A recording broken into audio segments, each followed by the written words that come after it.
Assalamu alaikum dear students, welcome all in the NEET Rahnama series 2025 in the chapter of GOC.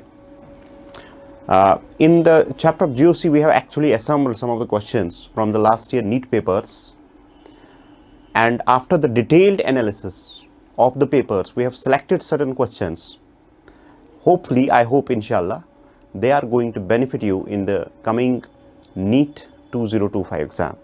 So let's begin the proceedings with the questions, and I will be also discussing the theory part of these questions in the objectives as well. So let's have a discussion on the different types of the questions.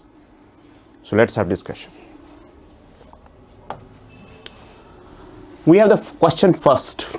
देखिए, जब हम GOC का discussion करते हैं तो उस time पे हमारे पास ब्रेकअप्स है टॉपिक्स का, उसमें हाइब्रिडाइजेशन है, नॉमेनक्लेचर है, उसमें हमारे पास इफ़ेक्ट्स आते हैं, उसमें हमारे पास स्टेबिलिटी ऑफ कार्बोकेटाइंस या कार्बोएनाइंस आते हैं, तो ये सारी चीज़ें आते हैं.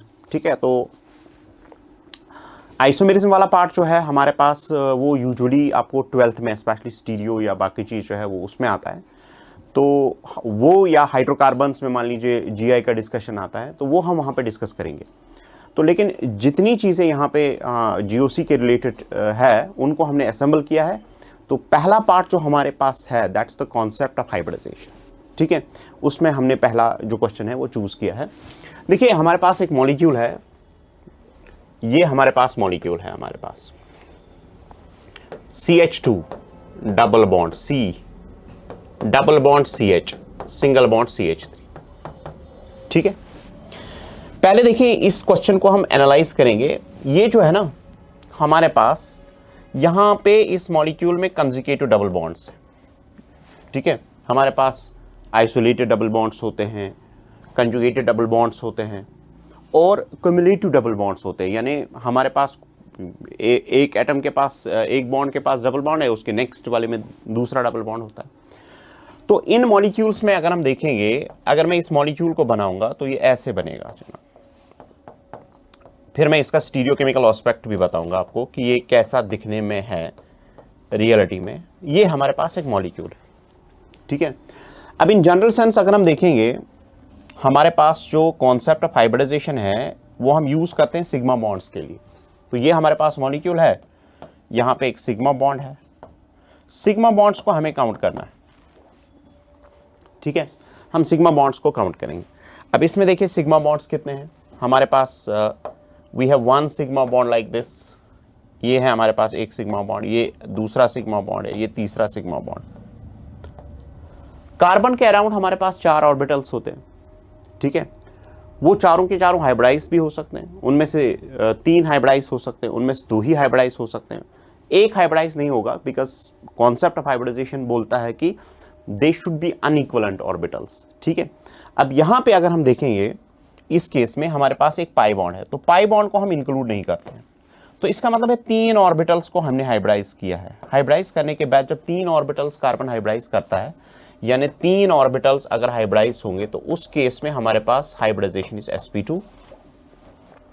और इस केस में हमारे पास थीटा जो होता है वो 120 होता है और शेप जो होती है वो प्लेनर होती है. Shape is planar. ये एक कंसेप्ट आता है. दूसरा कंसेप्ट, अगर मैं दूसरे मॉलिक्यूल पे जाऊंगा, यानी सॉरी दूसरे एटम पे जाऊंगा, तो हमारे पास ये है कार्बन एटम.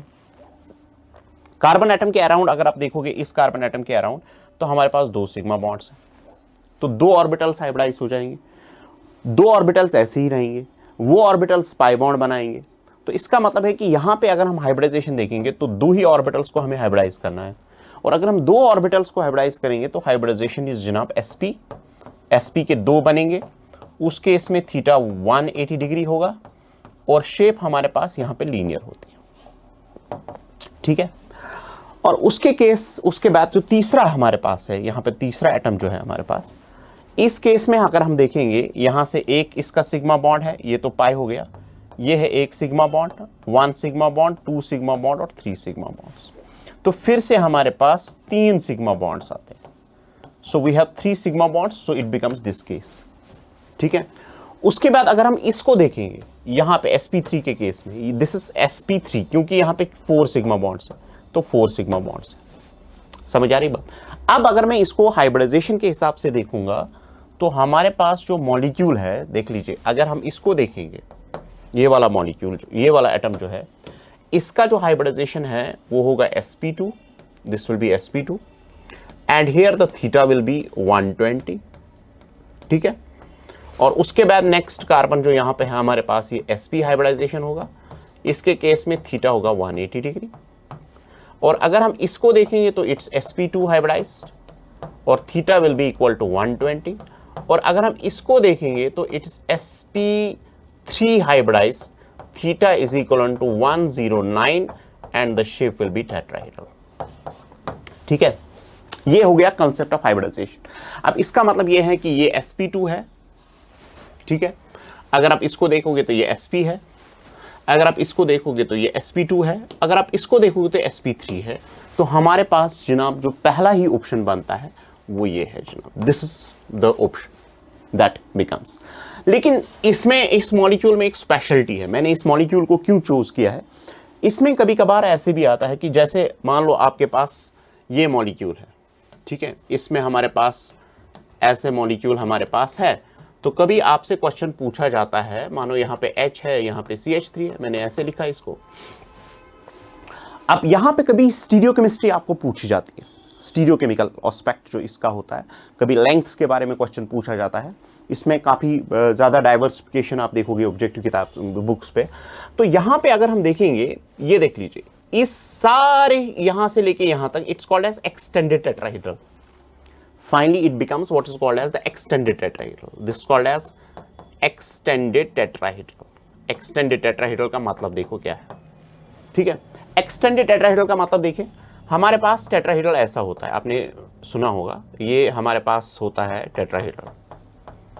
मानो कार्बन के अराउंड जो हमारे पास tetrahedral शेप है वो ऐसी होती है, 2 in plane, 1 is above the plane, another is below the plane।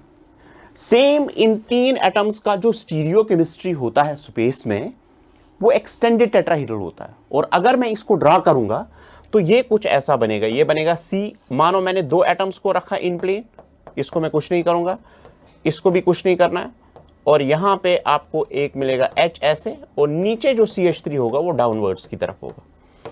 अब आप इसको चेंज भी कर सकते हो, आप बोलेंगे कि सर हम यहां पे अबो एंड बिलो द प्लेन रखेंगे, यहां पे इन प्लेन रखेंगे। इसका आपको पता है कि इसका टेट्राहेड्रल शेप होता है। और दूसरी बात, इस क्वेश्चन के रिलेटेड अगर मैं बात करूंगा तो यहां पे जो लेंथ होती है, यानी इसका लेंथ, और मानो ये L1 है और ये हमारे पास L2 है, तो लेंथ जो होती है, यूजुअली हम डबल बॉन्ड पे वेरिंग लेंथ देते हैं, तो यहां पे L1 जो हमारे पास होता है वो L2 के बराबर होता है स्पेस में, यानी lengths are what we say as same in this case। Usually अगर मानो कहीं पे डबल बॉन्ड होता है तो बहुत सारे केसेस में आप L1 L2 जो लेंथ होती है वो डिफरेंट होती है, लेकिन इस केस में जब हमारे पास अलीन्स जो होते हैं, ठीक है, जहां पे डबल बॉन्ड ऐसे होता है, तो उस केस में हमारे पास L1 L2, अगर एक्सटेंडेड टेट्राहेड्रल है स्पेस में, तो उस केस में L1 L2 जो होता है वो बराबर होता है। तो this is the different aspects of this question.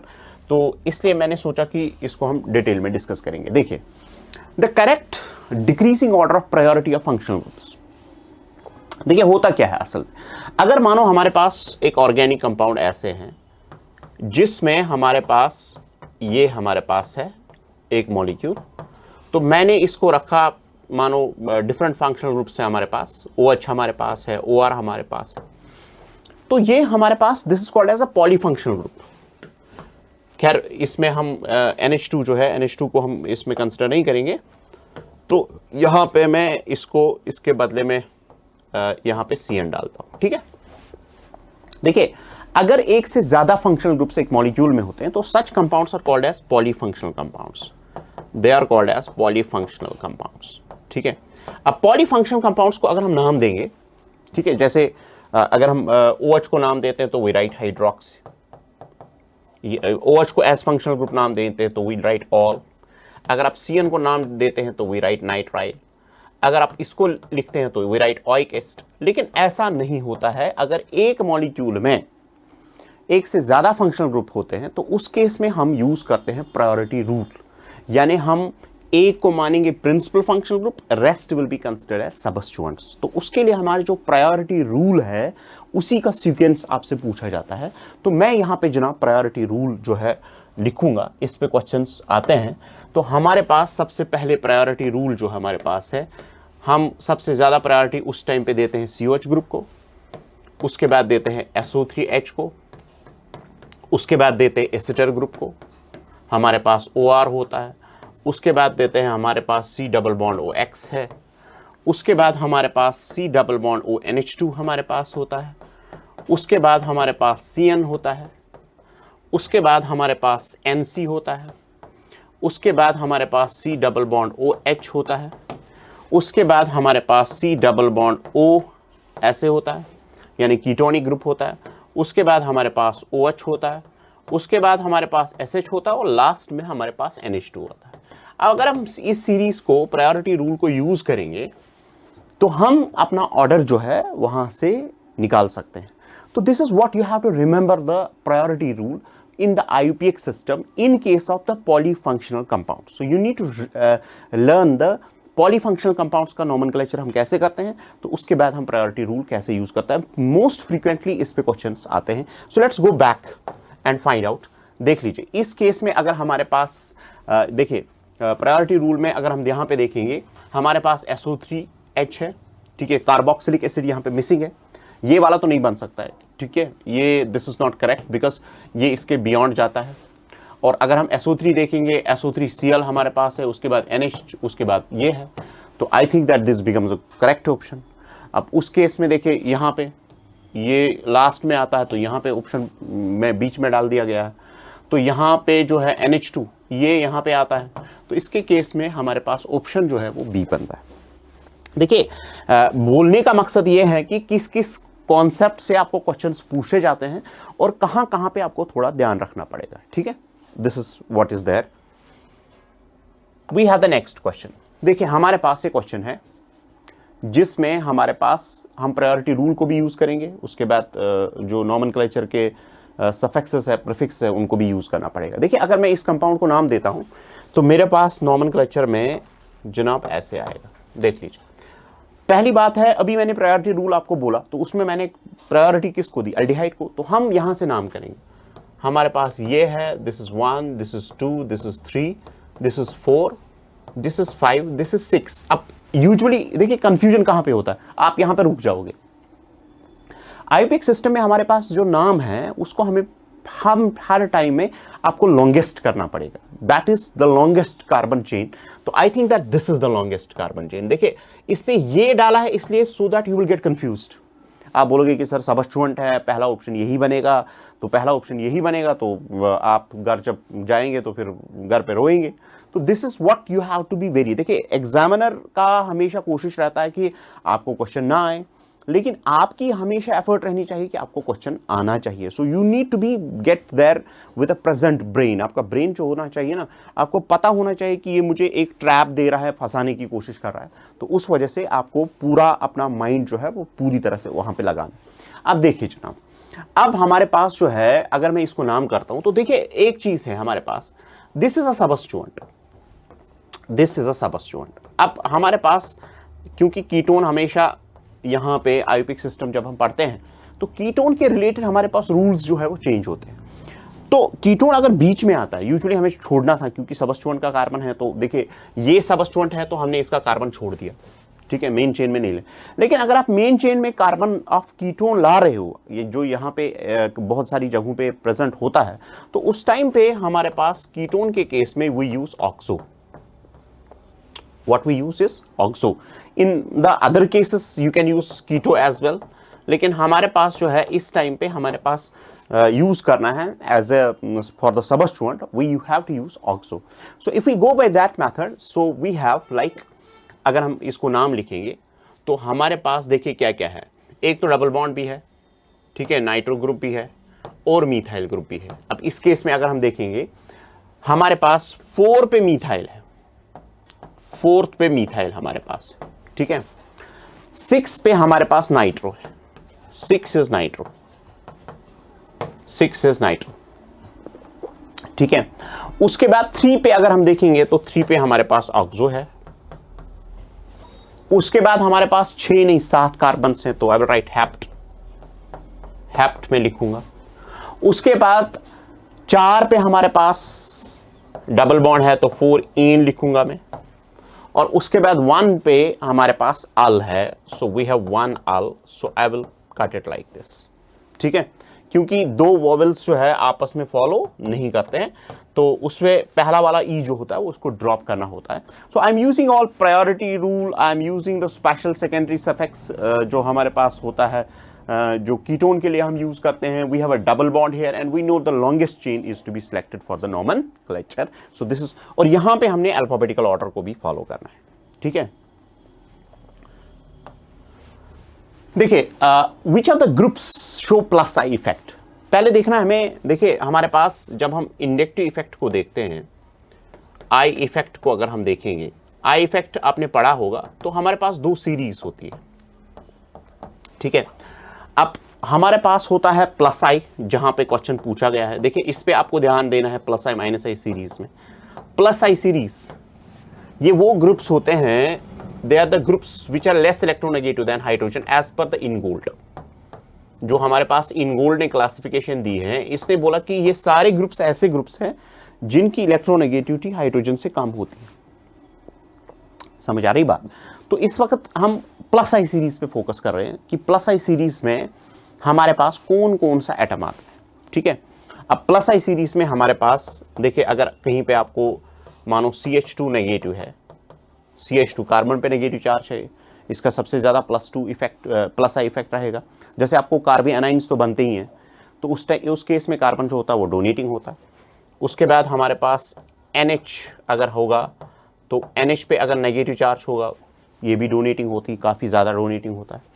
उसके बाद अगर O पे हमारे पास ऑक्सीजन पे नेगेटिव चार्ज है, ये भी डोनेटिंग होता है। उसके बाद C double bond O oxygen पे अगर नेगेटिव चार्ज है, जो कि फिर फर्दर कंजुगेशन में रहेगा, तो ये भी प्लस आई दिखाता है। तो ये, उसके बाद हमारे पास CH3 CH3H, ये टर्शियरी अल्काइल ग्रुप है।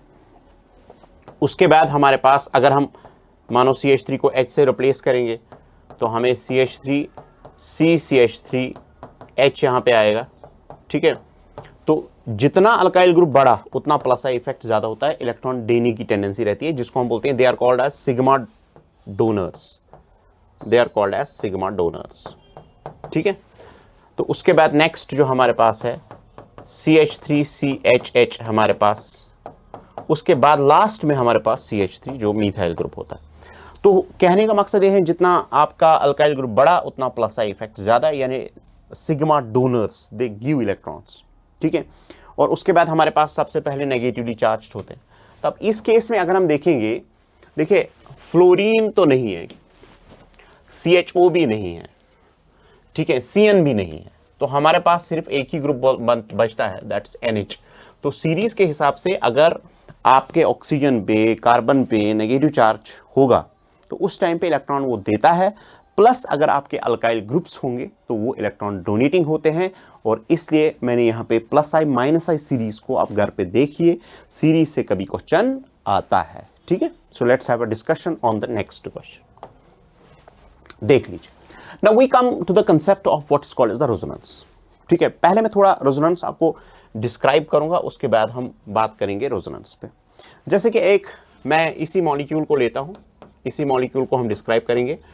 ये हमारे पास एक मॉलिक्यूल है, ये हमारे पास एक मॉलिक्यूल है। ठीक है, अब हमारे पास जो मॉलिक्यूल है इसमें कंजुगेशन होती है ना। ठीक है, ये देखिए इसमें कंजुगेशन है, ऐसे इसको आप कंजुगेट करा सकते हो, एक नया कैनोनिकल स्ट्रक्चर बना सकते हो। जैसे मैं यहाँ पे ऑक्सीजन के केस में यहाँ नेगेटिव आएगा, यहाँ पे डबल बॉन्ड आएगा, तो आप लोन पेयर को कंजुगेट करा रहे हो, इस पे नेगेटिव चार्ज आएगा। ठीक है, वहाँ पे डबल बॉन्ड आया। उसके बाद एक और पॉसिबिलिटी है, आप मानो यहाँ पे डबल बॉन्ड, इसको कंजुगेट करा सकते हो, ऐसे आपने इसको कंजुगेट किया, तो हमारे पास C double bond O, oxygen पे नेगेटिव चार्ज, ऑक्सीजन पे नेगेटिव चार्ज। ठीक है, तो ये स्ट्रक्चर्स जो मैंने लिखे यहाँ पे, दैट्स A B C, यहाँ पे ये सारे सेम है, लेकिन ये different, most of the case में ये डिफरेंट होते हैं। A B और C को हम बोलते हैं कैनोनिकल स्ट्रक्चर्स। अगर हम A plus B plus C करेंगे डिवाइड बाई 3 करेंगे, यानी इनका मीन निकालेंगे, इन सब का मीन निकालेंगे, एवरेज निकालेंगे, उसी को हम बोलते हैं hybrid. That's called as the hybrid. और हाइब्रिड होता है H जो होता है, यानी A plus B plus C divided by 3 अगर हम देखेंगे, हाइब्रिड जो होता है ये होता है real structure. This is the real structure. यानी आपको क्या करना है, आपको इन सभी स्ट्रक्चर्स का एवरेज लेना, इन सब स्ट्रक्चर्स का आप एवरेज लेंगे, उस एवरेज स्ट्रक्चर एक्चुअली होता है इस मॉलिक्यूल का real structure which is in the phenomena of conjugation. Simple सी बात है। यानी ऐसे systems where there is a conjugation, first you need to draw the theoretical structures which are called as the living structures, और उसके बाद उन theoretical structures का आप एवरेज निकालेंगे। एवरेज निकालने के बाद जो आपको स्ट्रक्चर मिलेगा, that's called as the hybrid, and that hybrid is actually the real structure of the molecule। जैसे मैंने यहाँ पे आपको दिखाया कि ये हमारे पास एक अप्रोच होता है। अब मैं इसको यूज करके, हमारे पास 3 स्ट्रक्चर्स हैं, इनको यूज करके हाइब्रिड बनाऊंगा। तो वो हाइब्रिड देखिए क्या होता है। हाइब्रिड में आपको सिग्मा बॉन्ड्स को कुछ नहीं करना है, आप सिग्मा बॉन्ड्स को ऐसे ही रखें, आपको इनका एवरेज ड्रा करना है। ठीक है, ये देखिए, ये है सिंगल, ये है डबल, ये है सिंगल। एवरेज का मतलब है इनमें से कोई नहीं, इनके बीच वाला कंसेप्ट ड्रा करना है। यानी इनमें से आप कोई नहीं ड्रा करेंगे, ना तो आप डबल ड्रा करेंगे, ना कंप्लीटली सिंगल। तो इसका मतलब है एवरेज का मतलब है लाइक दिस, इसी को आप रिप्रेजेंट करते हैं ऐसे, डबल सिंगल सिंगल। आप इसको ऐसे ड्रा करेंगे, आप इसको ड्रा करेंगे। देखिए हाइब्रिड जो होता है हमेशा इसके बॉन्ड जो होते हैं वो पार्शियल होते हैं। इस केस में हमारे पास पार्शियल होते हैं। तो ये जो हाइब्रिड मैंने ड्रा किया, this is actually the real structure. अब मसला है, यहाँ पे नेगेटिव चार्ज है, यहाँ पे 0 है, वहां पे नेगेटिव चार्ज। तो हम इसको रिप्रेजेंट करेंगे डेल्टा नेगेटिव से। अब डेल्टा नेगेटिव का मैग्नीट्यूड कितना होगा वो कैनोनिकल स्ट्रक्चर्स पे डिपेंड करेगा। ये है हमारे पास डेल्टा नेगेटिव, ये है हमारे पास डेल्टा नेगेटिव। समझ आ रही बात? यानी चार्ज और बॉन्ड्स को आपको एवरेज करना है, उसके बाद जो आपको स्ट्रक्चर मिलेगा, that structure is called as the real structure of the molecule. Is it clear? So this is what is called as the real structure. While as जो मैंने ऊपर स्ट्रक्चर्स ड्रा किए, they are called as the canonical structures. और canonical structures जो होते हैं ये theoretical structures होते हैं, do not exist, they do not exist. ये जनाब जो है ये एग्जिस्ट नहीं करते, canonical structures they do not exist actually. ठीक है, अब इसमें से अगर हम देखेंगे तो हमारे पास जो है क्वेश्चन क्या बनेगा, it is possible to identify each structure in individual by some physical और केमिकल मेथड्स? नो। देखिए अगर इन स्ट्रक्चर्स का कोई रियलिटी होता, अगर ये रियलिटी में एग्जिस्ट करते, हम इसको आइसोलेट करते हैं। सिंस दीज स्ट्रक्चर्स, ये जो स्ट्रक्चर्स होते हैं, these structures do not exist. अगर ये स्ट्रक्चर्स डू नॉट एग्जिस्ट करते हैं तो इनको आइसोलेट करने का कोई मतलब कोई मेथड हमारे पास जो है, इनको हम किसी मेथड से आइसोलेट नहीं कर पाएंगे ना, क्योंकि they don't exist actually. All these structures are in dynamic equilibrium. That's completely wrong, because मैं फिर से बोल रहा हूं, these structures do not exist actually, they are just written for to explain the molecule. Each structure exist for equal amount of time, no existence. तो ये भी option खत्म, ये भी ऑप्शन खत्म, ये भी ऑप्शन खत्म। अब carbonate has a single structure, yes, carbonate has a single structure in which it exists, जो ऑलरेडी मैंने आपके साथ अभी शेयर किया। यहां पे ये है इसका जनाब स्ट्रक्चर, ये देख लीजिए हमारे पास जो कार्बोनेट का स्ट्रक्चर है, ये this is the structure. What is this called as? This is called as the hybrid structure. So in the concept of resonance, what you need to draw is to explain the properties. You need to write the canonical structures, approach of canonical structures, as well as you have to draw the hybrid. उसके बाद आप इसको completely describe कर सकते हैं। देख लीजिए, which of the following resonating structure will contribute minimum to the resonance hybrid? देख लीजिए, पहले मैं इस मॉलिक्यूल को लेता हूं, मैं इसको दिखाऊंगा आपको, फिर हम उस पर आएंगे। देख लीजिए हमारे पास मॉलिक्यूल जो है, मॉलिक्यूल को मैं ऐसे ड्रा करूंगा। मेरे पास मॉलिक्यूल ये है CH3 C double bond O O CH3, ये हमारे पास है एक मॉलिक्यूल। इसको हमें रेजोनेंस से ट्रीट करना पड़ेगा क्योंकि कंजुगेशन। तो मैं क्या करूंगा, मैं इसको यहां उतारूंगा, ये यहां कन्वर्ट हो जाएगा, तो एक बनेगा ऐसे स्ट्रक्चर, तो मेरे पास ये बनेगा CH3C double bond O CH3 positive, oxygen पे आएगा नेगेटिव चार्ज। ऐसे हो गया, ठीक है। अब ये बना मैंने एक कैनोनिकल स्ट्रक्चर बनाया मैंने। तो मैंने क्या किया, मैंने इस केस में हमारे पास लोन पेयर को कन्वर्ट किया पाई में, विच इज अलाउड। बट एक चीज है, आपको octet rule should not be violated, there should not be violation of octet rule. अगर मैंने ऑक्टेट रूल वायलेट यहां पे किया होता तो they actually are not then at the canonical structures. अगर आप ऑक्टेट रूल वायलेट नहीं कर रहे हो, जहां यहां मैं वायलेट नहीं कर रहा हूं, तो इसका मतलब है कैनोनिकल स्ट्रक्चर है। दूसरा कैनोनिकल स्ट्रक्चर मैं इसका बना सकता हूं ऐसे, मेरे पास यही है मॉलिक्यूल CH3C, उसके बाद OCH3 और ऑक्सीजन पे मैं जनाब नेगेटिव चार्ज डालूंगा, ऐसे यहां पे आएगा पॉजिटिव चार्ज। मैंने इस केस में मैं यहां पे दिखाऊंगा आपको, मैंने इस केस में क्या किया, मैं नए से इसको बनाता हूं। मैंने इस केस में ऐसे किया, CH3C डबल बॉन्ड OCH3। तो मैंने इस केस में जनाब इसको यहां चढ़ाया और उसके बाद आपको मिलेगा CH3C, ऑक्सीजन पे आएगा नेगेटिव चार्ज, यहां पे पॉजिटिव चार्ज, यहां पे CH3। ठीक है बेटा। अब देखिए कंट्रीब्यूशन, मतलब ये भी कैनोनिकल स्ट्रक्चर है। मानो मैं इसको A मानता हूं, ये B मानता हूं, दोनों कैनोनिकल स्ट्रक्चर्स, दोनों में वायलेशन ऑक्टेट रूल का नहीं हो रहा है। ऑक्टेट रूल का वायलेशन आप बोलोगे सर ऑक्टेट डेफिसिट है, that's allowed, you cannot make carbon as hypervalent. It's okay that if it is what's called as the octet deficit, but you cannot make it hypervalent. अब दोनों को मैं use करके canonical structure का draw मुझे बनाना है इसमें, तो मैं क्या करूंगा जनाब, देखिए क्या है, हम रूल बोलते हैं कैनोनिकल स्ट्रक्चर्स में, जिस कैनोनिकल स्ट्रक्चर के पास बॉन्ड ज्यादा होंगे। देखिए चार्ज यहां पे भी है, अगर आप देखेंगे ना, अब नो डाउट ऑक्सीजन पे पॉजिटिव चार्ज है, ये कुछ नहीं करेगा। हमारे पास जब हम कंट्रीब्यूशन निकालते हैं, यानी जब हम कंट्रीब्यूशन की बात करते हैं, तो उस टाइम पे एक सिंपल सा हमारे पास रूल्स होते हैं, rules for contributing the canonical structure, which is of course very very important. हम यहां पे बोलते हैं greater bonds means greater contribution, greater bonds means greater contribution.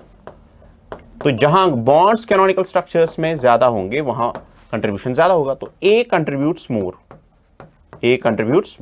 अब जब मुझे हाइब्रिड ड्रा करना है उस टाइम पे मुझे A को ज्यादा यूज करना है, समझ आ रही बात। अब मेरे पास ये भी canonical structure, this is not a real structure, this is also canonical structure, this is also canonical structure. अब मैं दोनों को यूज करके आप यहां पे हाइब्रिड बनाऊंगा। देखिए मैं कैसे बनाऊंगा, मैं लेता हूं जनाब ऐसे CH3CO CH3 हो गया O। मैंने आपको बताया अप्रोच क्या है हमारे पास अप्रोच जो हमारे पास है हाइब्रिड। देखिए ये है सिंगल, ये है डबल, न सिंगल न double, it's partial like this.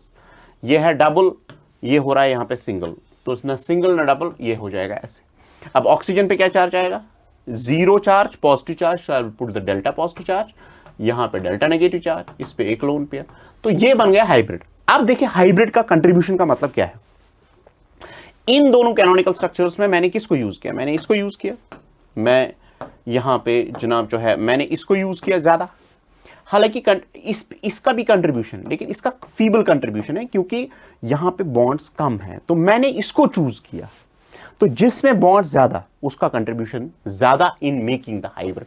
तो मैंने इन दो कैनोनिकल स्ट्रक्चर्स को यूज किया, पहले वाले न्यूट्रल में और दूसरा greater the number of bonds. So we have the preference like first it's neutral canonical structure CS, which is greater than number of bonds को अगर हम यहां पे यूज करेंगे, so this becomes actually the hybrid। ठीक है, तो हमारे पास जो हमारा क्वेश्चन है वो हमारा क्वेश्चन जो है ऐसे है जनाब। अब इस किसका कंट्रीब्यूशन ज्यादा होगा, this is the structure where you have the contribution, the reason is greater number of bonds। खत्म, greater number of bonds, this is it। तो हमारे पास जो option third is actually the answer for the contribution. ठीक है, हाँ अगर आप contribution के हिसाब से देखेंगे इन दो में अगर सबसे ज्यादा कंट्रीब्यूशन होगा तो वो इसका होगा। अब ये मिनिमम बोल रहा है ना, तो मिनिमम इसका होगा। ठीक है, मिनिमम विल बी दिस, इसमें पहले first, then it's third and then it's second. So second का कंट्रीब्यूशन मिनिमम होगा because of greater charge. Greater charge मैं यहां पे लिखूंगा, it's because of the greater charge and we have what? Shabash, greater charge and lesser number of bonds. Lesser number of bonds. खत्म. This is it. उसके बाद next question हमारे पास, stability of this can be explain by. देखिए हमारे पास एक carbocation है, positive charge CH, double bond ऐसे. ठीक है, तो मैं क्या करूंगा, जब कार्बोकेटाइन होता है तो उस केस में हम क्या करते हैं, उस केस में हम पाई को पॉजिटिव चार्ज की तरफ लेते हैं. तो मैं इसका दूसरा कैनोनिकल स्ट्रक्चर ऐसे बनाऊंगा क्योंकि कंजुगेटेड है. तो दूसरा कैनोनिकल स्ट्रक्चर ऐसे आएगा, CH2 double bond CH single bond CH2 positive. हो गया, ये A है ये B है. ठीक है, दोनों का कंट्रीब्यूशन बराबर होगा, A और B बोथ कंट्रीब्यूट करेंगे क्योंकि बॉन्ड्स बराबर है, चार्ज बराबर है, बॉन्ड्स बराबर. तो A और B का कंट्रीब्यूशन लेके अगर हम इसको हाइब्रिड ड्रा करेंगे तो मैं फिर से हाइब्रिड यहाँ पे इसका ड्रा करूंगा, CH2 single bond CH single bond CH2. ठीक है, तो मैं यहाँ पे जना partial double single partial, double और सिंगल है पार्शल. अब मैं यहाँ पे डेल्टा पॉजिटिव चार्ज और यहाँ पे डेल्टा पॉजिटिव चार्ज, क्योंकि ये जो है वो जीरो और प्लस का मतलब मीन जो है इनके बीच में, that's delta plus. Here also it's delta plus. So what effect is going to, electromeric effect, polar effects no, inductive effect no, so it's the resonance which explains. In fact it should have been resonance effect which explains. देखिए among the following species the resonance stabilized carbocation is. अब पहले को देखते हैं हम, let's find out the first one. अगर हमारे पास ये है below species the resonance stabilized carbocations are, तो हमारे पास CH2 पॉजिटिव है, इसको आप यहाँ पे कंजुगेट कीजिए, ये यहाँ जाएगा. ठीक है, तो आपको canonical structure CH2 double bond, यहाँ पे पॉजिटिव चार्ज आएगा. उसके बाद नेक्स्ट ये यहाँ जाएगा CH2, उसके बाद नेक्स्ट पॉजिटिव चार्ज ऐसे आएगा, फिर ये जाएगा यहाँ पे, और उसके बाद नेक्स्ट जो हमारे पास फिर अपना कैनोनिकल स्ट्रक्चर वापस आएगा. तो ये है पहले वाले का कैनोनिकल स्ट्रक्चर जो हमने ड्रा किया. इसी तरह अगर हम इसको देखेंगे तो दिस ऑल्सो गेट्स कंजुगेटेड. अगर हम इसको देखेंगे तो दिस ऑल्सो गेट्स कंजुगेटेड. अब यहां पे देखिए क्या है, दिस इज वेरी इंपॉर्टेंट. ठीक है, यहां पे अगर हम इस मॉलिक्यूल को देखेंगे, डबल बॉन्ड O, उसके बाद ये है CH2, कार्बोकेटाइन क्या पॉजिटिव चार्ज कंजुगेट करेगा. देखिए एक इंपॉर्टेंट चीज है, इसके लिए आपको हाइब्रिडाइजेशन पहले देखना पड़ेगा. What is more important is to determine the hybridisation. अब होता क्या है, ये वो पॉजिटिव चार्ज जो होता है ना, ये वाला पॉजिटिव चार्ज मैं इसको बनाऊंगा. ठीक है, हमारे पास दिस इज डबल बॉन्ड ऐसे, उसके बाद यहाँ पे ये मुझे लगता है ऐसे है, ये हमारे पास, तो ये हमारे पास पॉजिटिव चार्ज है, ऐसा ही है, CH2 पॉजिटिव है ना. अब देखिए जरा, देखिए ये जो पॉजिटिव चार्ज होता है ना, ये होता है असल में किस ऑर्बिटल में. देखो अगर मैं इसको कंजुगेट कराऊंगा, ये इस तरह कंजुगेट हो जाएगा ऑक्सीजन की तरफ, है ना, क्योंकि ऑक्सीजन ज्यादा इलेक्ट्रोनेगेटिव है, तो कार्बन पे डबल पॉजिटिव चार्ज है, उससे अनस्टेबल बनेगी. लेकिन मॉलिक्यूल क्या करता है, मॉलिक्यूल जो ये पॉजिटिव चार्ज है ना, ये होता है हाइब्रिड ऑर्बिटल में. हाइब्रिड ऑर्बिटल में. अब हाइब्रिड ऑर्बिटल अगर मैं आपसे पूछूंगा कि इसका हाइब्रिडाइजेशन क्या होगा, तो आप एकदम से बोलेंगे गलत जवाब, क्योंकि देखिए क्या करना होता है इस केस में. अगर आपका पॉजिटिव चार्ज भी है कार्बन ने और पाई बॉन्ड भी बनाया, तो this positive charge is counted in hybridisation, यानी ये हाइब्रिड ऑर्बिटल में होगा. याद रखिए इसका अगर मैं हाइब्रिडाइजेशन आपको बताऊंगा तो एक ये हमारे पास होगा, ये CH होगा, it should not B CH2. ठीक है, इट शुड बी CH. ठीक है, यहां पे भी CH होना चाहिए, ऐसे, दिस शुड बी CH, तभी पॉजिटिव चार्ज आएगा. ठीक है, अब देखिए होता क्या, अगर मैं इसका हाइब्रिडाइजेशन बताऊंगा, इसको काउंट करना है, हो गया 1, हाइड्रोजन के साथ बॉन्ड है, हो गया 2, इसके साथ बॉन्ड है, हो गया 3. तो इसका हाइब्रिडाइजेशन हमारे पास जो है sp2 आएगा. और ये पॉजिटिव चार्ज होता है, ये हाइब्रिड ऑर्बिटल में होता है. हाइब्रिड ऑर्बिटल डीलोकलाइज नहीं करता है. ठीक है, तो उस वजह से यहां पे इसकी डीलोकलाइजेशन नहीं होगी. अगर ये p ऑर्बिटल में होता तो तब जाके इसका डीलोकलाइजेशन होता। तो हाइब्रिडाइजेशन की वजह से it actually does not takes part in the phenomena of the conjugation. So this an answer, because this positive charge is present in what orbital? We have this positive charge present in hybrid orbital.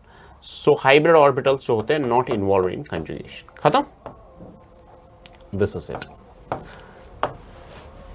उसके बाद हमारे पास next question है, which of the following is most stabilized by hyperconjugation? देखिए पहले hyperconjugation को समझते हैं। अगर आपके पास मानो ऐसे हैं H H H CH double bond CH2, ये आपके पास एक मॉलिक्यूल है, ठीक है। अब यहां पे देखिए क्या होता है हाइपर कंजुगेशन में। हाइपर कंजुगेशन को हम बोलते हैं सिग्मा। सिग्मा लेकिन किस बॉन्ड का? CH बॉन्ड का। ये कंजुगेट करता है पाई के साथ, या हम बोलते हैं it conjugates with sp2 hybridised carbon, that's called as hyperconjugation. हम बोलते हैं it's called as sigma pi conjugation. Sigma is conjugating with pi or sigma is conjugated with the vacant orbital of the carbon or any other atom through the phenomena of through the phenomena of conjugation। अब होता क्या है यहाँ पे, देखिए ये atom यहाँ, ये इधर जाएगा, ये यहाँ पे जाएगा, ठीक है। मैं इसको नेक्स्ट पेज पे आपको थोड़ा पहले कंसेप्ट देता हूँ। हमारे पास ये है H H H फिर CH डबल बॉन्ड CH2, ठीक है। ये जाएगा इधर, ये जाएगा इधर। तो मैं इसका नेक्स्ट कैनोनिकल स्ट्रक्चर ऐसे बनाऊंगा, CH H पे पॉजिटिव चार्ज आएगा, डबल बॉन्ड यहाँ पे CH सिंगल बॉन्ड CH2, यहाँ पे नेगेटिव चार्ज आएगा, ठीक है। बन गया ये कैनोनिकल स्ट्रक्चर। फिर ये कंट्रीब्यूट करेगा, ये कंट्रीब्यूट करेगा। अब देखिए होता क्या है, जो कंट्रीब्यूटिंग एटम्स हमारे पास है, those which are contributing atoms, now this carbon is called as alpha carbon, this is called as alpha carbon, ठीक है। This they are called as alpha hydrogens, obviously these will be called as alpha hydrogens। अब लेकिन यहां पे important है कि इसका hybridisation sp2 होना चाहिए, तब जाके बात बनेगी, यानी तब जाके हाइपर कंजुगेशन होगी, तब जाके इसका सिग्मा इसके साथ कंजुगेट करेगा। So we are putting a condition, we should have an alpha carbon. Alpha carbon हमारे पास होना चाहिए। अल्फा कार्बन कौन होता है? That carbon attached to sp2 hybridized, sp2 hybridized। in this case जब हाइपर कंजुगेशन होती है, यानी जब प्लस H इफेक्ट होता है, उस केस में हमारे पास जो स्मॉलर अल्काइल ग्रुप होता है, याद रखिए जो स्मॉलर अल्काइल ग्रुप होता है वो ज्यादा डोनेटिंग होता है। यानी पहले हमने प्लस आई में बड़ा अल्काइल ग्रुप दिखा कि बड़ा अल्काइल ग्रुप ज्यादा इलेक्ट्रॉन देता है, लेकिन इस केस में हमारे पास रिवर्स होगा। ये बनेगा CH3 ग्रेटर देन CH3H, और ये होगा ज्यादा CH3 तो this is actually the order. तो हमारे पास ये जो होता है इसका प्लस आई इफेक्ट ज्यादा होता है। समझ आ रही बात? तो अब हमें देखना हाइपर कंजुगेशन कहां पे होगी। मैंने ऑलरेडी आपको कंडीशन भी दी है, ये देख लीजिए हमारे पास। देखिए इसका हाइब्रिडाइजेशन sp2 है, ऊपर अल्फा हाइड्रोजन्स, कितने अल्फा हाइड्रोजन्स है? 3 अल्फा हाइड्रोजन्स। तो इसका मतलब ये हाइपर कंजुगेट करेगा। यहां पे sp3 है तो 2 अल्फा हाइड्रोजन्स हो गए, ये sp2 हो गया तो कंजुगेट करेगा, ठीक है। Which of the following is the most stabilised? अच्छा, मोस्ट स्टेबलाइज्ड में ये भी कंजुगेट करेगा, ये नहीं करेगा। बताओ क्यों? इसमें CH बॉन्ड है कि नहीं डायरेक्टली लिंक, तो ये कंजुगेट नहीं करेगा। अब है आपको मोस्ट कौन स्टेबलाइज्ड होता है। हाइपर कंजुगेशन में याद रखिए number of alpha hydrogens decides the stability. So I will से simply in hyperconjugation, number of alpha hydrogens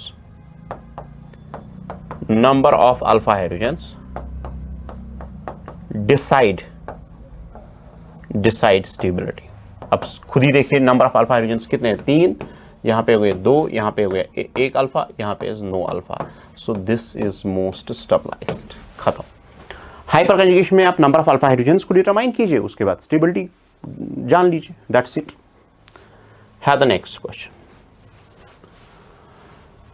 in hyperconjugation is possible in which of the following species? देखिए किस species में possible है। देखिए हमारे पास CH2 नेगेटिव में तो नहीं होगा, नेगेटिव में होता ही नहीं है, क्योंकि नेगेटिव में sp3 हाइब्रिडाइजेशन होती है, तो इस केस में होगा ही नहीं, ठीक है। यहां पे अगर हम देखेंगे दोनों जो है हमारे पास sp2 है, तो इस केस में भी नहीं होगा, sp2 केस में भी नहीं होगा, क्योंकि sp3 का होना जरूरी है। हाँ, यहां पे अगर हम देखेंगे इस केस में, देखिए हमारे पास sp2 तो है, उसके बाद sp3 भी है, उसके बाद sp3 भी है, लेकिन CH बॉन्ड्स हमारे पास नहीं है, तो इस केस में भी नहीं होगा। अब बचा हमारे पास टॉलीन, और अगर हम यहां पे इसको देखेंगे तो this is like this, CH H ये कंजुगेट करेगा ऐसे, ठीक है। तो उसके बाद जब ये कंजुगेट करेगा तो यहां से जो है हमारे पास 3 अल्फा हाइड्रोजन्स हैं, तो इस केस में हमारे पास हाइपर कंजुगेशन होगी, ठीक है, because we have 3 alpha hydrogens, जो ऑलरेडी मैंने इस क्वेश्चन में भी बताया। Next question we have, arrange the following order in the stability of what following stability. देखिए याद रखिए, हमारे पास हाइपर कंजुगेशन जो हमारे पास है, इसमें हम स्टेबिलिटी डिसाइड किस किस चीज की करते हैं। एक होता है डबल बॉन्ड, ये डिसाइड करता है स्टेबिलिटी डबल बॉन्ड की, ये डिसाइड करता है स्टेबिलिटी कार्बोकेटाइंस की, और ये डिसाइड करता है स्टेबिलिटी फ्री रेडिकल्स की। ये 3 सिस्टम्स हैं जहां पे ये स्टेबिलिटी डिसाइड करता है। समझ आ रही बात? अब डबल बॉन्ड हमारे पास है, तो ऑब्वियसली इसका जो स्टेबिलिटी है वो हाइपर कंजुगेशन पे होगा। उसके लिए आपको डबल बॉन्ड के लिए आपको नंबर ऑफ अल्फा हाइड्रोजन्स निकालने हैं। Simple, number of alpha hydrogens, number of alpha hydrogens निकालिए, उसके बाद स्टेबिलिटी जान लीजिए। जैसे इसमें देखेंगे नंबर ऑफ अल्फा हाइड्रोजन्स, ये हो गया 2, ये हो गया 2, कितने अल्फा हाइड्रोजन्स हैं? 2 और 2 हो गए 4 अल्फा हाइड्रोजन्स, खत्म।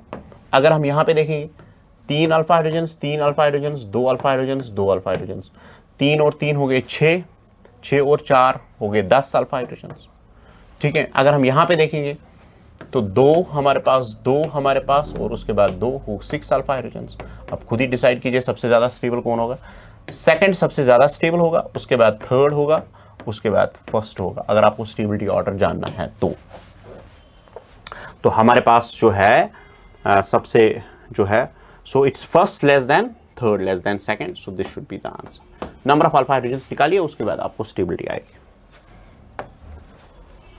Which of the following show plus m and minus i? Plus m असल में क्या होता है? देखिए प्लस m अगर हम देखेंगे विद रिस्पेक्ट टू बेंजीन, ये होता है प्लस m। पहले मैं बताऊंगा कि प्लस m होता क्या है। मान लीजिए हमारे पास एक एटम के पास लोन पेयर है, लोन पेयर या नेगेटिव चार्ज, ठीक है। तो ये लोन पेयर और नेगेटिव चार्ज वाला ग्रुप क्या करेगा? ये इलेक्ट्रॉन देगा इसको, कंजुगेटेड सिस्टम को, sp2 कार्बन को, और उसकी वजह से क्या हो जाएगा? उसकी वजह से कंजुगेशन होगी, तो हमारे पास ये बनेगा OH पॉजिटिव चार्ज, यहां पे नेगेटिव चार्ज आएगा, तो ये फिर कंजुगेट करता रहेगा। तो हमारे पास प्लस m के लिए कंडीशन है, प्लस m का कंडीशन है कि इसका लोन पेयर या नेगेटिव चार्ज कंजुगेशन में होना चाहिए, कंजुगेशन में होना चाहिए, ठीक है कहीं पे conjugation. Plus m lone pair, तो लोन पेयर अगर हम देखेंगे, देखिए हमारे पास 2 ग्रुप्स बचते हैं, एक ये ग्रुप है, एक ये ग्रुप है, तो इसमें भी प्लस m होगा और इसमें भी प्लस m होगा, दोनों प्लस m दिखा सकते हैं। यहां तक तो ठीक, ये नहीं दिखाएंगे क्योंकि इनमें लोन पेयर कंजुगेट नहीं है, इनमें डबल बॉन्ड होता है, तो डबल बॉन्ड वाले जो ग्रुप्स होते हैं वो माइनस m दिखाते हैं, ठीक है। तो इसका मतलब है हमारे पास 2 ऑप्शंस बनते हैं। उसके बाद दूसरा देखो, दूसरा पार्ट क्या बोल रहा है? Minus i। देखिए अगर आप इससे पहले देखोगे, मैंने जब प्लस m सीरीज दी, प्लस m सीरीज में मैंने ऑलरेडी बताया है, इसको मेंशन किया है, तो ये प्लस i दिखाता है। क्या दिखाता है? Plus i। इससे पहले मैंने जो इससे सीरीज दिखाई है, ठीक है, तो प्लस i, तो ये ऑब्वियसली अगर आप देखोगे तो ये माइनस i दिखाएगा, तो इसका मतलब ये है कि this should be our answer, ठीक है, क्योंकि ये प्लस m और प्लस i दिखाता है, ये प्लस m और माइनस i दिखाता है। ऊपर वाले जो है ये दिखाएगा माइनस m माइनस i, और ये दिखाएगा माइनस m और माइनस i, तो इसलिए हमारा ऑप्शन ये बनता है, this is our option. We have the next question. Which of the following compound is non-aromatic? Non-aromatic, non-aromatic. Simple सा क्वेश्चन है, non-aromatic। एरोमेटिसिटी को अच्छे से देखिए, एरोमेटिसिटी पे क्वेश्चन आता है, एक क्वेश्चन तो बनता ही बनता है अगर जीओसी में वो क्वेश्चन डालेंगे। तो एरोमेटिक कौन है, नॉन एरोमेटिक कौन है? देखिए एक चीज, नॉन एरोमेटिक के लिए एक सिंपल सा कंसेप्ट है, नॉन एरोमेटिक अगर होगा, मॉलिक्यूल शुड बी मॉलिक्यूल जो हमारे पास है, molecule should be non planar, ये नॉन प्लेनर होना चाहिए। नॉन प्लेनर का मतलब है इसका जो एटम है that should be somehow what is sp3 hybridised. अगर कहीं पे sp3 हाइब्रिडाइज्ड एटम है तो आप डायरेक्टली बोल सकते हो कि इट्स नॉन एरोमेटिक, फिर वो हकल्स रूल यूज करे या ना करे उससे कोई फर्क नहीं पड़ेगा। तो अगर हम हाइब्रिडाइजेशन के हिसाब से देखेंगे, this is sp2, this is sp2, this is sp2, this is sp2 as well. क्यों? इसका जो लोन पेयर होता है वो कंजुगेटेड होता है। तो इसका मतलब ये है, आप इस पे देख सकते हो कि ये एरोमेटिक है। अगर आप हकल्स रूल को यूज करोगे तो दिस विल बी एरोमेटिक, ठीक है।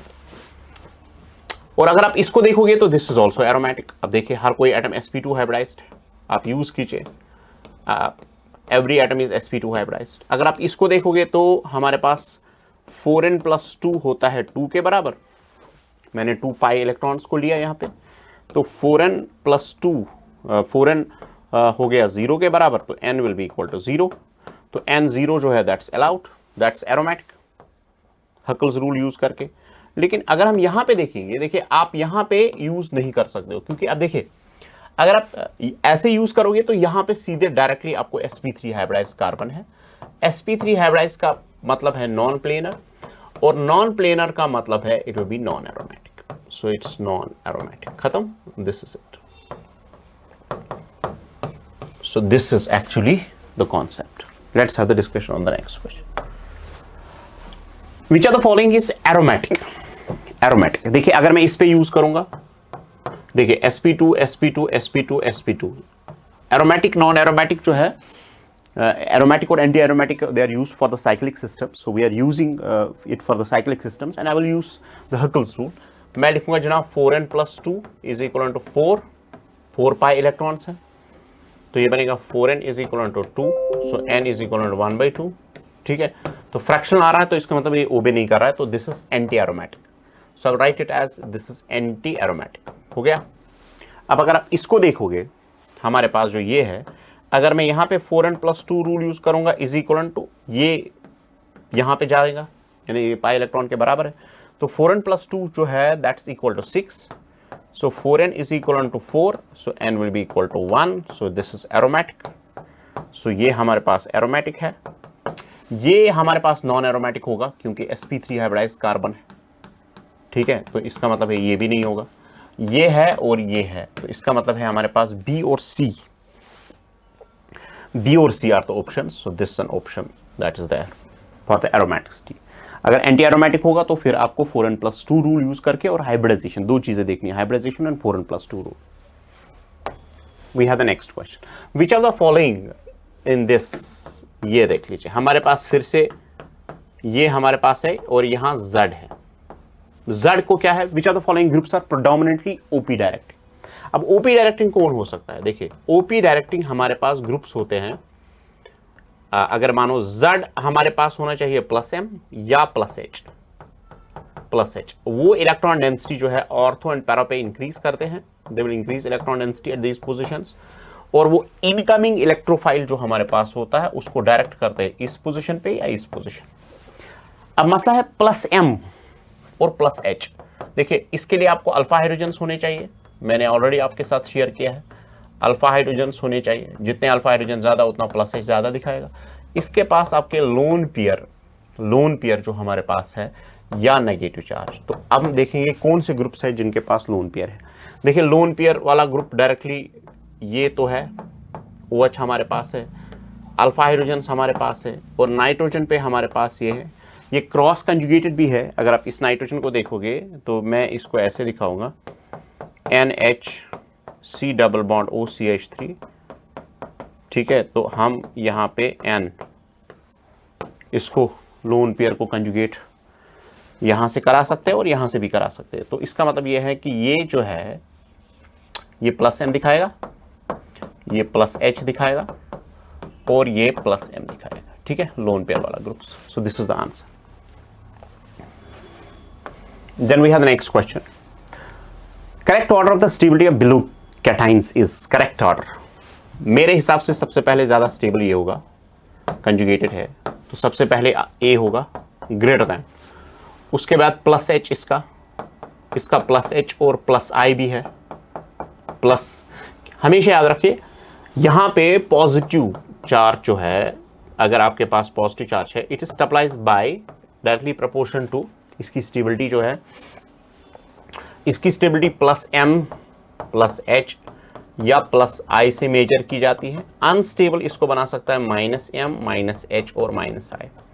अब इसके बगैर भी हमारे पास जो स्ट्रॉन्गर फैक्टर्स है, जैसे एरोमेटिसिटी है, ठीक है, वो है हमारे पास है, या बैक बॉन्डिंग है, वो कॉन्सेप्ट्स भी इसको स्टेबलाइज करते हैं पॉजिटिव चार्ज को, ठीक है, कहीं कहीं पे।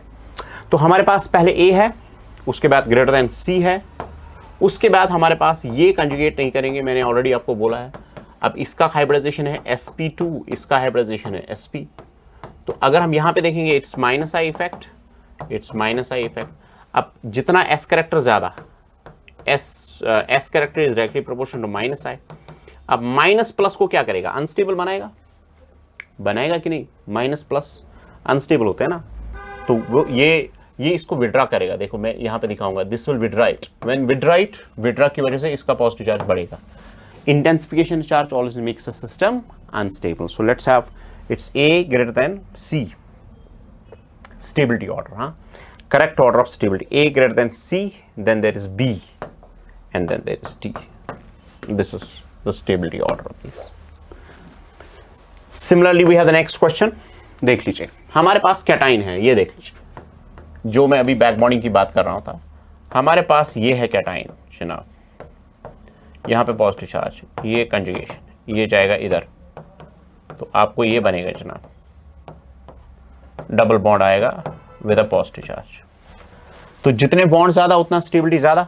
एंड बैक बॉन्डिंग, इसको हम बैक बॉन्डिंग बोलते हैं, this is back bonding, one of the most strongest factor to stabilize the cation, remember this. So सबसे पहले आएगा B जनाब, उसके बाद नेक्स्ट। अब यहाँ पे पॉजिटिव चार्ज है, अगर हम यहाँ पे कंपैरिजन में देखेंगे, देखिए पॉजिटिव चार्ज यहाँ पे भी है, पॉजिटिव चार्ज यहाँ पे भी है, लेकिन यहाँ बैक बॉन्डिंग नहीं होगा, यहाँ इसका माइनस आई इफेक्ट होगा, ये इसको विड्रा करेगा, पॉजिटिव चार्ज बढ़ेगा, पॉजिटिव चार्ज बढ़ेगा तो अनस्टेबल बनेगा। अब उसके कंपैरिजन में अगर हम यहाँ पे देखेंगे, कार्बन है सब जगह, कार्बन की उतना माइनस आई इफेक्ट नहीं होता है, इंटेंसिफिकेशन कम होगा, तो उसकी वजह से स्टेबिलिटी बढ़ेगा। So it's B greater than A greater than C, so this should be the stability order, ठीक है। So it's B। अब ये क्या है हमारे पास, decreasing order of stability, okay, we have decreasing order. Decreasing order में अगर हम देखेंगे तो सबसे ज्यादा स्टेबल कौन होगा, हमारे पास जो है B, C greater than A, C greater than A greater then what, B, है ना। तो B सबसे ज्यादा स्टेबल है, तो C ज्यादा स्टेबल नहीं होगा। तो यहां पे ऑर्डर मैं आपको डायरेक्टली देता हूं, तो सबसे ज्यादा स्टेबल कौन होगा, B, ठीक है, उसके बाद कौन होगा A, उसके बाद कौन होगा C, क्योंकि C में माइनस आई इफेक्ट है। Let's have a discussion on the next question. Which of the following carbanion is the most stable? अब कार्बियानाइंस हमारे पास जो CH3 नेगेटिव होता है, दिस कॉल्ड एज कार्बियानाइन, अगर कार्बन पे नेगेटिव चार्ज होगा तो इसकी स्टेबिलिटी होती है minus M minus H minus I। ये डी स्टेबल बनेगा किससे, plus M plus H plus I से। अब देखिए, तो हमारे पास हाइपर कंजुगेशन तो नहीं होगा, प्लस आई इफेक्ट हो जाएगा इसका, उससे चार्ज बढ़ेगा, unstable, so I will write it as unstable, ठीक है। ये कंजुगेट करेगा, कंजुगेट ऐसे करेगा, कार्बन पे नेगेटिव चार्ज आएगा। अब ये कंजुगेट करेगा तो नेगेटिव चार्ज कहां पे आएगा, ऑक्सीजन पे नेगेटिव चार्ज आएगा। ये कंजुगेट करेगा तो अब यहां पे अगर कंजुगेशन हो रही है, उसके बाद आपको देखना है कि इलेक्ट्रोनेगेटिविटी, जहां पे नेगेटिव चार्ज, मैं यहां पे लिखूंगा negative charge present on more electronegative atom, वहां पे स्टेबिलिटी ज्यादा, ग्रेटर इज द स्टेबिलिटी। सो आप खुद देख सकते हैं कि कहां पे स्टेबिलिटी ज्यादा होगी। तो I think that this is the case that is more stable. अब यहां पे देखिए एसिडिक कैरेक्टर, एसिडिक कैरेक्टर में होता क्या है, मैं आपको एक एग्जांपल देता हूं पहले। एसिडिक कैरेक्टर में होता क्या है, देखिए CH3 हमारे पास, C double bond O, OH हमारे पास है, मैं इसका H पॉजिटिव निकालूंगा in presence of a base, मैंने इसका H पॉजिटिव निकाला, मैंने जनाब इसको ऐसे शिफ्ट किया, H पॉजिटिव निकाला, CH3C double bond O negative plus H positive, ठीक है। अब यहां पे देखिए ये बनता है conjugate base, this called as conjugate base, क्योंकि बैकवर्ड डायरेक्शन में प्रोटॉन को लेता है। कंजुगेट बेस का यूजुअली चार्ज होता है negative, so it has negative charge. Negative charge अगर हम देखेंगे, this is stabilised by -m -h and -i, it is destabilized by +m +h and +i।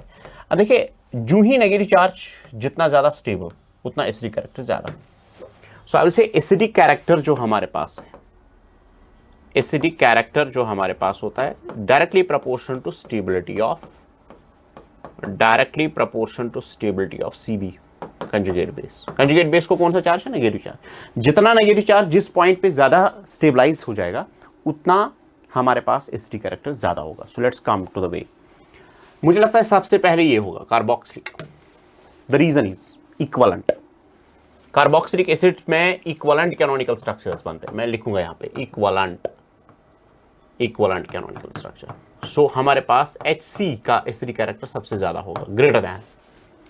उसके बाद HD का, देखिए क्यों, अगर यहां पे नेगेटिव चार्ज आता है वो यहां कंजुगेट करेगा और यहां पे भी इसका इफेक्ट रहेगा, ठीक है। तो दोनों जगह ज्यादा डीलोकलाइजेशन होगी, तो HD हमारे पास होना चाहिए। उसके बाद अगर यहां से H पॉजिटिव निकलेगा तो sp हाइब्रिडाइजेशन है, S कैरेक्टर ज्यादा है तो -i इफेक्ट आएगा, तो हमारे पास HA। उसके बाद सबसे जो है, ठीक है, तो यहां पे हमारे पास हाँ सबसे ज्यादा HC होगा, ठीक है, HC, उसके बाद HD, उसके बाद HA और उसके बाद HB, ठीक है, sp हाइब्रिडाइज कार्बन पे। तो अगर हम यहां पे देखेंगे HD, पहले है HC, ठीक है, उसके बाद HD, उसके बाद HA और उसके बाद जनाब हमारे पास है हमारे हिसाब से अगर हम यहां पे देखेंगे, देखिए सबसे पहले तो ये होगा, उसके बाद ये होगा, उसके बाद अगर हम यहां पे नेगेटिव चार्ज निकालेंगे तो यहां से एक sp हाइब्रिडाइज कार्बन है और दूसरा ये बेंजीन की तरफ भी जाएगा, तो ये है HB होना चाहिए, उसके बाद HA होना चाहिए, ठीक है। सो यहां पे अब इसमें एक चीज है, कॉन्सेप्ट ऑफ हाइब्रिडाइजेशन। देखिए इसमें डायरेक्टली हाइब्रिडाइज कार्बन होता है, तो यहां पे जो है sp2 हाइब्रिडाइजेशन है, ठीक है।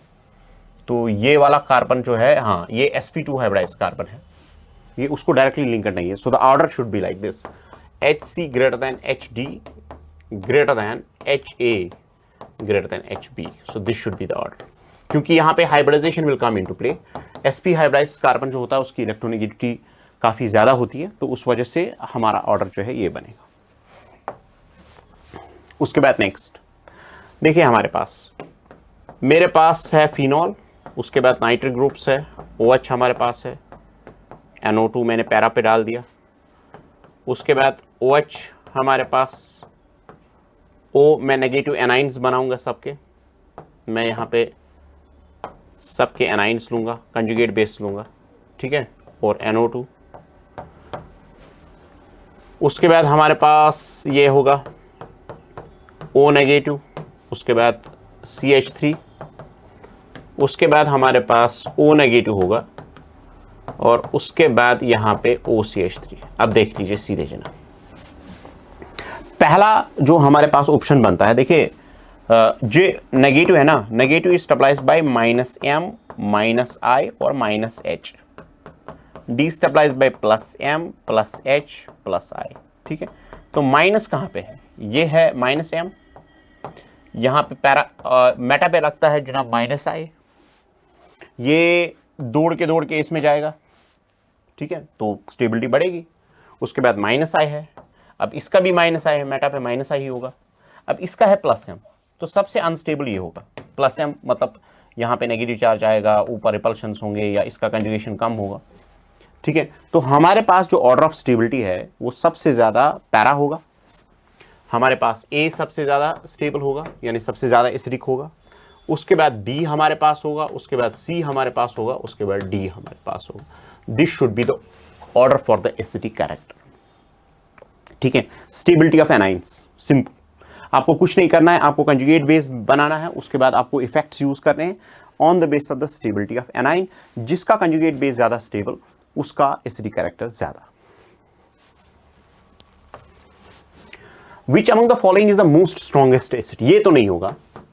अगर हम यहां से निकालेंगे, मानो H पॉजिटिव, मैंने H पॉजिटिव यहां से H है, यहां से H पॉजिटिव मैंने यहां से निकाला, तो ये बनेगा ये नेगेटिव H, इस पे नेगेटिव चार्ज आएगा, ठीक है। और अगर हम यूज करेंगे 4n+2 रूल साइक्लिक सिस्टम्स के लिए, ये एंटी एरोमेटिक आएगा, ये बनेगा 4, तो ये बनेगा 4n is equal to 2, so n is fractional, so it's anti aromatic, so this is anti aromatic. तो ये एसिडिक नहीं होगा क्योंकि एंटी एरोमेटिक बनेगा एनाइन इसका। यहां पे अगर आप निकालेंगे तो ठीक ठाक होगा, लेकिन यहां पे मुझे लगता है सबसे ज्यादा फिजिबल होगा। आप देखिए क्यों कहते हैं ये वाला जो है ये काफी ज्यादा एसिडिक होता है, उसका रीजन देखिए क्यों है। ये है H, ये है H, है ना। मैं निकालूंगा H पॉजिटिव, मैं बनाऊंगा जनाब एनाइन ऐसे, मैंने बनाया एनाइन ऐसे, ये है H, यहां पे आया नेगेटिव चार्ज, ठीक है। उसके बाद अगर आप Huckel's rule 4n+2 rule use करेंगे 6, तो n का वैल्यू जो है वो 1 है, और उसकी वजह से this will be highly stable because of aromaticity. So this is very acidic because of aromaticity. खत्म, एरोमेटिसिटी की वजह से। Next question we have the order of the nucleophilicities. Nucleophilicity जो है, न्यूक्लियोफिलिसिटी होती पहली क्या है मैं थोड़ा आपको बताऊंगा। देखिए हमारे पास ऑर्गेनिक केमिस्ट्री में, अगर हम ऑर्गेनिक केमिस्ट्री में देखेंगे, हमारे पास दो डेफिसिट सेंटर्स होता है। एक होता है H पॉजिटिव, दूसरा होता है C+। अगर होता है तो उसमें ऑलरेडी 3 बॉन्ड्स होते हैं। जो C+ को अटैक करेगा, C+ को जो अटैक करेगा वो होता है न्यूक्लियोफाइल। यानी अगर मानो OH ने इसको अटैक किया, ये बन गई बेस।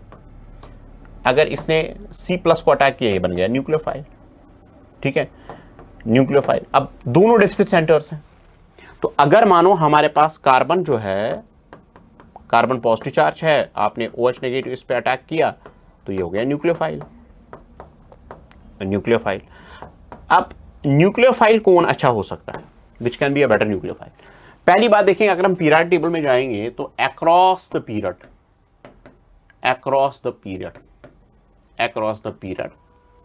न्यूक्लियोफिलिसिटी जो है वो डिक्रीज करती है। न्यूक्लियोफिलिसिटी डिक्रीज, ठीक है, लेकिन डाउन द जो न्यूक्लियोफिलिसिटी है दैट इंक्रीज। अब हमारे पास जो अभी जितने भी हैं, देखिए OH का न्यूक्लियोफिलिक इससे ज्यादा होगा, गलत, ठीक है। H2 का नेगेटिव से ज्यादा होगा, गलत, क्योंकि नेगेटिवली चार्ज स्ट्रॉन्ग न्यूक्लियोफाइल्स होते हैं, ये भी गलत। अब बचा कौन जनाब? NH2 is greater than what? NH3। Of course this should B answer because nitrogen is a good nucleophile, it's also a good base, ठीक है। Organic chemistry is all explained by the base and the nucleophilicity. If you know it well, you can decide everything for the organic chemistry. It's because deeper essence में अगर हम organic chemistry के reaction mechanisms को देखते हैं तो it's all explained by the nucleophilicity and basicity. So this should be the option.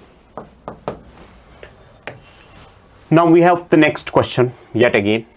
आप देखिए फिर से, हमारे पास COH है, हमारे पास NO2 हमारे पास है, दूसरा हमारे पास COH हमारे पास है, CN हमारे पास है, और उसके बाद नेक्स्ट हमारे पास COH हमारे पास है, CH3 हमारे पास है, और उसके बाद हमारे पास COH हमारे पास है, और उसके बाद NH2 है। देख लीजिए, पहली बात है एनाइन अगर आप बनाओगे, मानो मैंने इसका एनाइन बनाया, एनाइन की स्टेबिलिटी किस पर डिपेंड करती है? माइनस पे, माइनस, तो इसका है -M -I, इसका है -M -I, इसका है +H +I, इसका है हमारे पास +M and it's having -I। तो सबसे ज्यादा स्टेबल कौन होना चाहिए? ये NO2 का सबसे ज्यादा मैग्नीट्यूड माइनस का होता है, तो सबसे ज्यादा एसिडिक कैरेक्टर इसी का होगा, डिस्टेंस तो बराबर है ना। तो सबसे ज्यादा हमारे पास जो है P ज्यादा एसिडिक होगा, विच इज ग्रेटर दैन, ठीक है। नेक्स्ट पे जो हमारे पास है Q हमारे पास है, उसके बाद नेक्स्ट जो हमारे पास है दैट्स S, उसके बाद नेक्स्ट इट्स R। तो क्यो पी क्यो, ठीक है, ये एसिडिक कैरेक्टर के हिसाब से है। तो एसिडिक कैरेक्टर में सबसे ज़्यादा जो है हमारे पास P, this is the order that you need to follow. It's P greater than Q greater than S and greater than R. अच्छा, इसमें R और CH3 में अगर हम देखेंगे इसका प्लस M ज़्यादा होता है, लोन पेयर का इफेक्ट ज़्यादा रहता है, तो मैं इसको R greater than S करता हूँ। So it's R greater than S, ठीक है। So this is the acidic character that we have to measure more preferentially. Which of the following shows plus M effect? Plus M कौन दिखाएगा? जिसके पास क्या होगा? शाबाश, lone pair. Plus M is shown by the groups which have lone pairs. Which have what? Lone pair. अब lone pair कौन होगा? अब देखिए C ट्रिपल बॉन्ड N हमारे पास है, CCl3 दिखाता है -H, ठीक है, और C डबल बॉन्ड OH ये दिखाएगा जनाब आपको प्लस, आप ये दिखाएगा आपको -M, ठीक है। अब बचा को ये हमारे पास जो ग्रुप है ON डबल बॉन्ड O, ये हमारे पास जो है इसके पास लोन पेयर है, तो this will show plus M effect, this is it, ठीक है, क्योंकि लोन पेयर वाला ग्रुप जो है वो प्लस M दिखाएगा। Given the following two statements, aniline is less basic than estamide. Aniline is less basic than what? Estamide. In aniline, the lone pair of electron is estamide से ये ज़्यादा basic होता है। पहली बात अगर हम देखेंगे, estamide is this CH3 C double bond O NH2. Estamide is somehow acidic in nature. ये यहाँ जाएगा, ये यहाँ जाएगा, नेगेटिव चार्ज ऑक्सीजन पे आ रहा है, यहाँ पे पॉजिटिव चार्ज ज़्यादा होगा, तो ये acetamides are usually acidic in nature. अगर हम एनिलीन को देखेंगे तो एनिलीन बेसिक होता है, क्योंकि अगर हम NH2 को देखेंगे तो नेगेटिव चार्ज यहाँ डीलोकलाइज करेगा, ठीक है। तो पहला statement is wrong. I will से एनिलीन, ये हो गया A, ये हो गया B, आई विल से B ग्रेटर देन A, ज़्यादा बेसिक होता है एनिलीन, किससे? एस्टेमाइड से। दूसरा statement, in aniline the lone pair of electron on nitrogen atom is delocalized over benzene due to ring resonance and hence it is less available for the protonation. The most appropriate option is, ठीक है, ये सच बात है, इसका delocalisation होता है, delocalisation से delocalise करता है, लोन पेयर लेस अवेलेबल रहता है, तो उसकी वजह से इसका बेसिक कैरेक्टर डिक्रीज करता है। तो स्टेटमेंट फर्स्ट जो है, यानी aniline is less basic than acetamide, that's not correct, ठीक है। तो स्टेटमेंट फर्स्ट जो है that's not true, but the statement second is true. So पहला वाला स्टेटमेंट सही नहीं है, पहला वाला स्टेटमेंट फॉल्स है, क्योंकि उस केस में हमारे पास अगर हम देखेंगे तो aniline is more basic, it's more basic than this, ठीक है। और स्टेटमेंट सेकंड में दिस इज ट्रू, क्योंकि एनिलीन का बेसिक कैरेक्टर डिक्रीज होता है बिकॉज ऑफ कंजुगेशन, ठीक है।